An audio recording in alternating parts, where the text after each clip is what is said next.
و دیگر یک از اشتباهاتی که مشهور است که پیش از که ماه مبارک رمضان بیاد مردم بعضیا هستن که پیش از آن یک روز دو روز پیش روزه میگیرن و از این چی رسول صلی الله علیه و آله نهی کرده که هستن.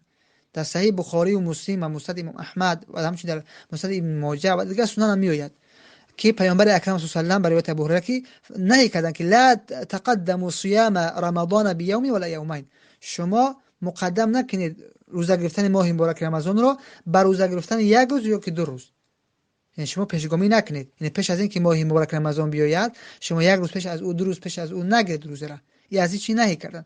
الا رجل کان یصوم صوما فیصومه، مگر او مردی که پیش روزه میگرفت، عادت داشت بر روزه گرفتن از نفل، روزه پنجشنبه دیشنبه میگرفت یا که روزه داوودی میگرفت، یک روز روزه میگرفت، یک روز میخورد. پس این نفر اگر روزش اومد طغوری گرفت، مثلا امروز دوشنبه است، بعضی جا که سه شنبه تخمینا اعلان کرده هستند که روزه است، ولی کسی که اگر روز دوشنبه عادت داشت روزه میگرفت، پس اگر روزه گرفت هیچ باک ندارد، برای که از پیش عادت داشت روزه میگرفت. پیامبر میگه که مگر مردی که کان یصوم صوما فیصومه، پیش روزه میگرفت، پس این اگر روزه گرفت باکی ندارد.